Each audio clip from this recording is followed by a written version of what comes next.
Doctors ने हाथ खड़े कर दिए और कहा कि यह छुट्टियों का वक्त है, समर वेकेशन है और इस बच्ची को मल्टीपल डॉक्टर्स की जरूरत है। कोई भी डॉक्टर, ये बहुत अहम बात है, एम्स में नहीं है। ये पटना एम्स की बात है। फिर उसको पीएमसीएच पटना में रेफर किया गया। पीएमसीएच के बाहर वो बच्ची एम्बुलेंस में 5 घंटे वेट करती रही और उसको अस्पताल में भर्ती नहीं किया गया। क्यों डॉक्टर ऐसे केसेस को लेने से, हैंडल करने से क्यों हिचकते हैं? क्या प्रशासन का ये फोर्स होता है कि अगर लिपापोती हो सकती है तो लिपापोती करो? बार बार रेप होना और उस पे कड़ी निगरानी नहीं होना, उनको सजा नहीं होना, कि जब तक कोई नेता नहीं पहुंचे आप तो बच्ची की एफआईआर भी नहीं लेते हो। इसलिए जदयू भाजपा जो सरकार दलित बच्चे की संस्थागत हत्या के लिए, मैं उनको जिम्मेदार ठहराना चाहती हूँ, क्योंकि ये लैक ऑफ कानून व्यवस्था, लैक ऑफ प्रशासन का डर, लैक ऑफ आप कह सकते हैं बेखौफ बार बार रेप होना और उस पे कड़ी निगरानी नहीं होना, उनको सजा नहीं होना, जिसका उदाहरण आपको याद होगा बालिका गृह कांड हुआ, जिसका उदाहरण भैंसा खान, जो अभी मार्च में ही सेशन में मैंने उठाया था कि सिवान के 13 लड़कियां को फरार बताया गया और बाद में पता चला। तो ये सरेआम इस तरह की घटनाएं हो रही हैं।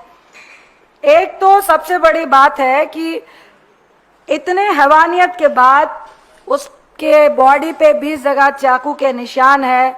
घटना के बाद जो हमारी महिला कांग्रेस की अध्यक्षता है वो उससे बच्ची से मिलने गई। 2 दिन उसको मुजफ्फरपुर के अस्पताल में रखा गया। उसकी हालात सुधर नहीं रही थी। तो स्वास्थ्य व्यवस्था की बातें जो लंबी लंबी होती हैं वो कहाँ पे है? जब कांग्रेस के वरिष्ठ नेताओं ने, वहां के लोकल नेताओं ने, इंक्लूडिंग हमारी महिला अध्यक्ष ने जब जाकर बच्ची से हालचाल पूछा और लगा प्रशासन को कि भाई पॉलिटिकल एक्टिविटी हो रही है, नहीं तो कहा जाता है कि आप रेप को पॉलिटिकल क्यों बना रहे हो, और जब तक पॉलिटिकल नहीं बने तो आप तो इलाज भी नहीं करते हो। मेरे पास कई ऐसे उदाहरण है बिहार के कि जब तक कोई नेता नहीं पहुंचे आप तो बच्ची की एफआईआर भी नहीं लेते हो। इसमें भी यही हुआ है। जब बच्ची का रेप हुआ और वो बच्ची घसीटते हुए वहां तक गई है जहां उसको पब्लिक देख पाए, एफआईआर करने जब गए हैं तो उल्टा एफआईआर छोड़िए प्रशासन ने उन्हीं लोगों पे लाठीचार्ज किया है। तो ये कहाँ का कानून है?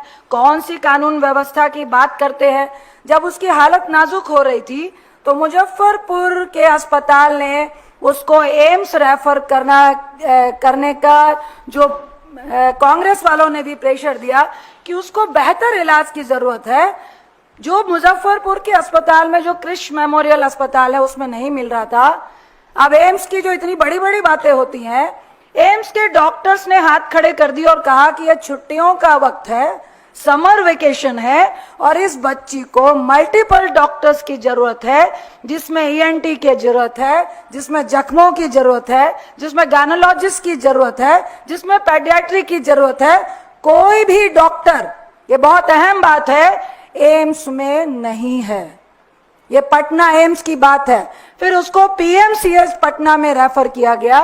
पीएमसीएच के बाहर वो बच्ची एम्बुलेंस में 5 घंटे वेट करती रही और उसको अस्पताल में भर्ती नहीं किया गया। जब हमारे प्रदेश अध्यक्ष जो हमारी प्रदेश की जिला महिला अध्यक्ष है फातिमा जी, कई वरिष्ठ नेता लोग पहुंचे और वहां पे प्रेशर बनाया। 5 घंटे के बाद उस बच्ची को पीएमसीएच के बच्चा वार्ड में एडमिट किया गया। मैं एज एक महिला आपसे बताना चाहूंगी, ऐसी बहुत सारी घटनाएं बिहार में हुई हैं। यदि आप ना पहुंचे, 7 साल की बच्ची के साथ घटना हुई, मैं नाम नहीं लूंगी उस डॉक्टर का। उस डॉक्टर ने कहा कि मैडम ये मेरा काम नहीं है, ये तो मैं वेजाइना टीयर लिख सकता हूं। आप भी महिला हैं, आप भी किसी के बहन होगी, बच्ची होगी, मेरी भी बच्ची है, क्या रेप नहीं दिखेगा? क्या अगर वेजाइना से ब्लीडिंग हो रही है और एक 7-8 साल की बच्ची है, क्या आपको रेप नहीं दिखेगा? लेकिन डॉक्टर कह रहा है मैं मजबूर हूं मैडम, मैं वेजाइना टीयर लिख दूंगा। क्या इसी तरह से इसके साथ हुआ? इसको बच्चा वार्ड में क्यों एडमिट किया गया? ये बलात्कार का केस है। क्यों डॉक्टर ऐसे केसेस को लेने से, हैंडल करने से क्यों हिचकते हैं? क्या प्रशासन का ये फोर्स होता है कि अगर लिपापोती हो सकती है तो लिपापोती करो? क्यों नहीं बताया जाता है? मैं कई ऐसी FIR देखी हैं जिसमें एज अगर 9 साल की है, अगर वहां पे कोई नेता ना खड़ा हो तो उसको 18 साल बना दिया जाता है। अगर एक 34 साल का रेपिस्ट है उसको नाबालिग करने की कोशिश की जाती है। ये किस तरह का